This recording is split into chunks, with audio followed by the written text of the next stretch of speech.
Alright, so today I want to talk about hill running and different types of hill variations, hill workouts, and things that you can incorporate into either your training or your athlete's training. That could be very beneficial, and it doesn't really matter whether they're training for the 5K or the mile all the way up to the marathon. Hill running can be a very beneficial component to anybody's training, whether it be building strength and building speed development, and also as a great way of simulating a course. If you happen to be running a 5K, and you're on the same course a few times and you have some ideas as to what the course is like, or you're a cross-country coach and your athletes are running a course more than once, these are some options that'll help you incorporate into their training or your training that can help simulate either getting over the hill a little bit more effectively, recovering better over the hill, going into the hill, and some different types of repeats and things that you can incorporate into the training based on what you feel is most appropriate. If you'd like to see how stuff like this is incorporated into actual specific training programs, click the subscribe button and the bell next to it. So not only do you see when I post a new video, and I post a new video every week, but you'll be able to see how I actually break this down and incorporate this and other components into training. And I've got a couple of dozen training videos on my channel, whether it be from cross-country, high school and college, or training for 5K and 10K, training for half marathon and marathon, and I break down detailed training programs for pretty much all levels of athletes into 4-week blocks. So you see how I infuse certain hills in, hills out, and how I incorporate them with other components of the training. So keep an eye out for new stuff, but definitely subscribe to my page. And if you're going to watch any of my videos like this one, watch the entire thing. Don't just watch the first minute or the last minute and expect to be, have a great idea of what I'm talking about. I go over everything and I explain things throughout the whole detail of my program. So I would much rather you be over-prepared than under-prepared. So I encourage you to watch all the videos, okay? And I will post other videos down below in the description, so you'll see any video that's related to this, whether it be training programs and how to set the appropriate training paces and other components. Take a look down below in the description. You'll see a bunch of my videos on there. So let's get to this. Here are some variations of hill repeats that I think should be incorporated into your training or the training of your athletes. But again, completely up to you. So the first one will be short hill reps of 100 to 200 meters. The focus obviously is leaning into the hill but remaining upright, pumping your arms, good knee drive, running off the midfoot of the ball of your feet. Okay. Shorter hills than 100 meters, if it's 30, 40, 50 meters, they should be relatively steep. This is more of a gradual grade. Okay, so you start, and what I recommend is starting with an up-tempo component of about 2 to 3 miles prior to hill. So let's say your tempo run pace is 6 minutes per mile. Well, it might be a good idea to run 2 miles or 3 miles at 6:15 to 6:20. Okay, slightly slower than your tempo pace, but what it does is it elevates your heart rate and gets you a much more beneficial effect to the main component of the workout, whether it be hill reps for the day, okay? Rather than if you're doing 10 times 200 meter uphill, you don't really need to, why do you want to sacrifice 3 or 4 of those reps just to kind of establish a rhythm? You can do the up-tempo run and get the heart rate up, get the muscles warmed up, take a few minutes of active recovery, and then go into the hills, and you'll get a much more beneficial effect before your cool down, okay? And you'll see how I lay this out in my program. So take a look at my 5K training programs, my marathon training programs, half marathon. They're all incorporated in there appropriately, okay? And they're all laid out systematically, okay? The next one would be short hill reps and then adding flat accelerations afterwards. So let's say you have the same workout, 10 times 200 meter uphill. You do that same workout, but then we're going to add, let's say, 4 times or 5 times, generally 5 times. So if it's 10 reps, I generally cut it in half and do 5 reps on the flat. And if it's either going to be the same distance or half the distance. So if you're doing 10 times 200 uphill, it'll either be 5 by 200 meters on the flats or 5 by 100 meters on the flats. So you can kind of work your way up. And what this does is it establishes flat running and getting back into running fast on a flat surface after running hill repeats when your legs are already fatigued. Okay, so you're getting a component here and you're getting a component there. All right, and the same thing, I also encourage you doing a 2 to 3 mile up-tempo run prior to doing your hill repeats and the flat accelerations. It's completely up to you. You'll also notice in my programs that I'll have this one week and then I'll have this the following week.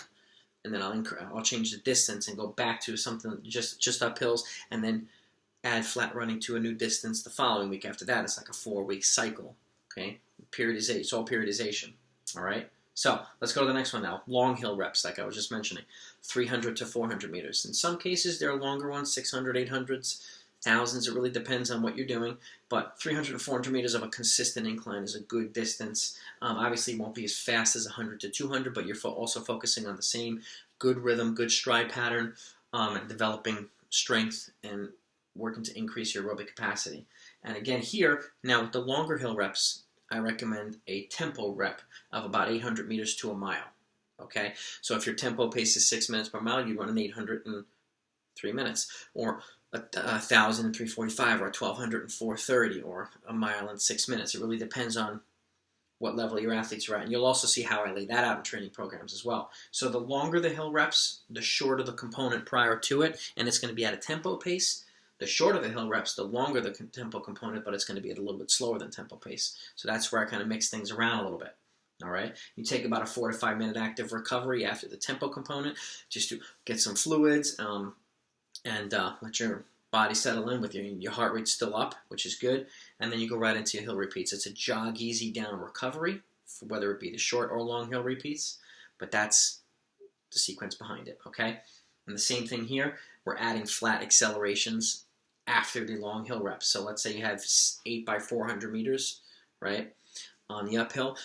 You'll either do 4 by 400 meters on the flats afterward, or 4 by 200 meters, or 4 by 300 meters. It really depends. It's either going to be at the distance or less than the distance, but on the flat, okay? And it'll generally be at about equal jog recovery, just like the uphill runs. And that's completely up to you whether you want it to be at 5K pace or 3K pace. I'd say the more reps you do, it's generally a 5K pace. If it's 8 to 10, if it's 4 to 6, it's a 3K pace. If it's 3 to 4, it's at mile pace. Something like that, or 2 to 3 would be at the mile pace. So there's a lot of options you can utilize. But again, it helps get the legs back into the sync and stimulate turnover after running uphill. And it helps doing this while your legs are fatigued. Okay, it's similar to doing 200s or 300s after a tempo run.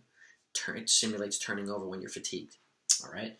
Next option is momentum hills. I like this. I incorporate this a lot with my athletes, and I've had a lot of success with it. Here's a bunch of different options, okay? They're either 100 meters or 150 meters in duration. So the first one is 50 meter flat right into 50 meter uphill. So you're 50, 50. What it does is it teaches you or your athletes how to aggressively work into the hill, but at the same time maintaining your rhythm. You will slow down, obviously, going up the hill, but if you can maintain a similar stride pattern, then it's going to be much easier to crest the hill afterward, okay? The second one would be to start at the bottom of the uphill and then go 50 meters on the flats afterwards. So it teaches you how to recover after running the uphill. A lot of times people, this is an opportunity to catch a lot of people. People crest the top of the hill and then they slow down. This is a chance where you could pass people and kind of create some distance. Okay, and if you could train that, you're going to be much better off. All right. The next one is a 50 meter flat into a 50 meter uphill, into a 50 meter flat. So not only are you going into the hill, but you're practicing going up the hill and then going past it after you go up the hill. That's 150 meters. All right. The next one's going to be 100 meters flat into a 50 meter uphill. The one after that's a 50 meter uphill into 100 meters flat. So now you're practicing a little bit longer, getting back into rhythm after the uphill. Okay, just maintaining good stride pattern and maintaining, trying to decelerate less than everybody else. Okay, or pick yourself back up more quickly than everybody else. All right. Next one is 50 meter uphill into 100 meters flat, like we just said. After that one, 50 meters flat into 100 meter uphill. So let's say you have a course or a road race or something. The hill's a little bit longer. Well, this gets you practice into doing that, running into a longer hill. And then in the last rep, that 100 meter uphill into 50 meters flat. So you're doing the long uphill and then cresting over and then maintaining rhythm, getting back into your stride pattern in your rhythm. All right. Again, these help you stimulate road and cross-country courses that you may be familiar with, that you or your athletes may run more than once. So you can incorporate stuff like this to get your athletes used to stuff like this. And I'm telling you, if you incorporate things like this in your training, I've seen a lot of benefits. It could be the difference between being, 6th to 10th place team or 1st to 5th place team. It's little things like that make a lot of difference. So just an FYI, but incorporate these as any way you like. But they are definitely a great option. So let me take this down, and I'm going to get you my last board here. This one here is key, okay? Repeats, rolling repeats, okay? 3 different options, okay? I do 5 distances: 800-meter repeats, 1,000-meter repeats, 1,200-meter repeats, mile repeats, and 2-kilometer repeats. Okay, the mile and 2 kilometers are generally a little bit more for college or post-collegiate, but you can use high school as well. But again, you can use 800s, you can use 1,000s or 1,200s for college as well. Okay, I look at them in 3 different ways. Okay, a rolling 800-meter repeat. Oh, let's say any of these distances. The first option is going to be with the hill in the beginning of the repeat. So let's say the hill's 50 to 400 meters long. All right, and say in this case it's 300 meters. 300-meter uphill, and then you're running 500 meters on the flat. Okay, or if it's 200 meters, you're doing 200-meter uphill and then 600 meters on the flat. So if you know the course, if you're familiar with the course you're running, and you have a loop that's in the beginning, that's an uphill in the beginning, this is a great way to simulate it. Okay, the next thing you could do is an 800-meter repeat with the hill in the middle of it. So let's say it's 200 meters again. You do 300 meters on the flat, 200 meters uphill, and then 300 meters on the flat. So it practices running the hill while you've already have some fast running in the legs, and then continuing on with some more fast running. Okay, and then the last component would be with the hill at the end. So let's say it's 200 meters long again. You do 600 meters on the flat, and then 200-meter uphill. This simulates a course finishing uphill. It's kind of like the New York City Marathon, if you're familiar with that at all. It's pretty much a climb to the finish. There's a bunch of other courses as well where you climb right to the finish. But this is a great way of maneuvering the hill within a repeat, okay, and developing some consistency. So it practices running the hill early, it practices running the hill in the middle, and it practices running the hill at the end. It's completely up to you based on the courses that you run or the road races that you run. Okay, the same goes for the 1,000s and the 12s and the mile and the 2Ks. So let's say if it's a 400-meter hill in the 1,000, it's a long hill, but you're doing either 300 meter on the flat and 4 uphill and 3 flat, or 600 meters on the flat and then 4 uphill, or 4 uphill and 600 meters on the flat. Those are your 3 options. For 1,200, let's say it's 300 meters, the hill. So let's say you're running 900 meters on the flat and then a 300 meter uphill, or 300 meters on the uphill and 900 meters flat, or 450 flat, 300 uphill, 450 flat. So you're hitting the hill at different components. The mile, let's go back to 400. If it's a mile, you're going to run 600 meters on the flat, 400 uphill and 6 flat, or 1,200 meters on the flat and 4 uphill, or 400 meters on the uphill and 1,200 meters flat. That's how you hit it in different components. And you would repeat that same sequence throughout the whole workout, okay? With the recoveries that you feel is appropriate, depending on the distance of the race that you're training for. But this is a great way of simulating rolling courses, okay? And finally, the 2K repeats. Let's say it's a 400-meter hill again. If it's in the beginning, that's 400 meters up, a mile on the flats. If it's at the end, a mile on the flats and 400 meters up. Or if it's in the middle, 800 meters on the flats, 400 meter up, 800 meters on the flats. But it's a great way of hitting that hill in different components throughout these different distances. I highly encourage you to play with this. Do what you feel is best. But this is a great way of getting a workout in while simulating simulating a course as best as possible. And the cool thing about this is you can do this in 2 different ways too. You can do it either race pace. So let's say you're doing 6 by 800 meters with a 2-minute recovery or 2:30 recovery. You could also do 6 to 8 by 800 meters with a 1-minute recovery at threshold pace. You slow it down, but you can do a little bit more volume. The same thing goes for 1,000. You can do 5 or 6 or 8 times. Let's say you're still training 5 or 6 times 1,000. Or at a 3-minute recovery at race pace, you're training for a 5K. You could do 6 to 8 times 1,000 at threshold pace with the same thing, just at a different pace range.